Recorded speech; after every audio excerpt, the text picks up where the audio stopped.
There is no doubt that Ashes of Creation is the MMO on everybody's lips, and as it settles into its newfound popularity, I want to shed some light on one thing it's reluctant to share: its lore.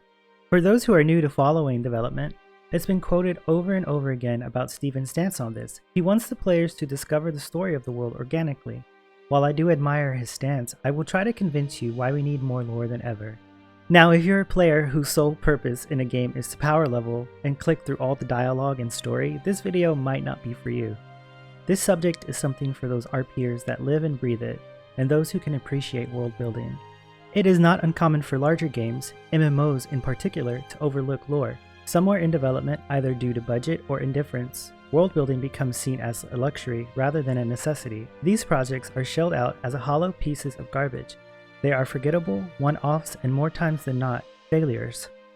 A fulfilling main story can and more often will stay in the memories and even hearts of those who have experienced it. However, there is one more step, one more element that can push the gamers even further in their involvement with the title: the lore.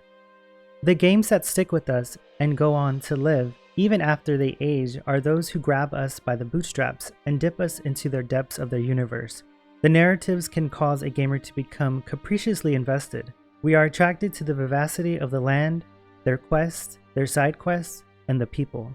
In the earlier years of development for Ashes of Creation, blogs were released filled with detailed lore, and over time those golden bits of ambrosia have dried. If your goal is to get people hyped and enthralled in your game, you have to get them invested in your world. Gamers have a greater need of immersion while within the world of Vera, the world which Ashes of Creation is set. The wheel of innovation will turn out fanfictions, dedicated RPers, and content creators. This subgroup will spread the gospel that is Ashes of Creation. The proof is in the numbers. As someone who produces lore content, players are searching for lore. They are searching for the divine hand of Mother Creation, beckoning them to Vera, searching for the deeper understanding in tomes of civilizations past that would shed some light upon the cause that they so patiently wait to join. Some information can be shared without interfering with the main title and its themes. Good lore is essential to engage players, and a great way to offer them more than what the cosmetic pack flair text ever will. Give us that sense of mystery and intrigue that Delia's diary held. I was a child when they first appeared in the night sky. At first, there were 3 distinct lights, not quite the brightest in the sky, but they were bright enough. My mother told me that they were a sign from the gods, that the world was about to change. I felt I was there with her and her family, and it was one of the times in the development I felt invested in the world and in the people. As with all MMOs, the community will dwindle and essential world building will play a major role. A good backstory can help a game to be more successful, even a little bit, by encouraging the remaining players to learn more about its universe, keeping servers active, and content pumping out. If this ingredient is missing, in the end, all they get is a repetitive, dull, forgettable experience with zero impact and no reason to return, even if the combat is good.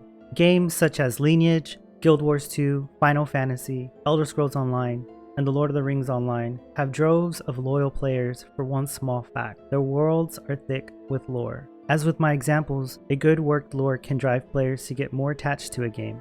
It can improve word of mouth, soften any prior negatives, get players invested early just by teasing some information about the world and characters.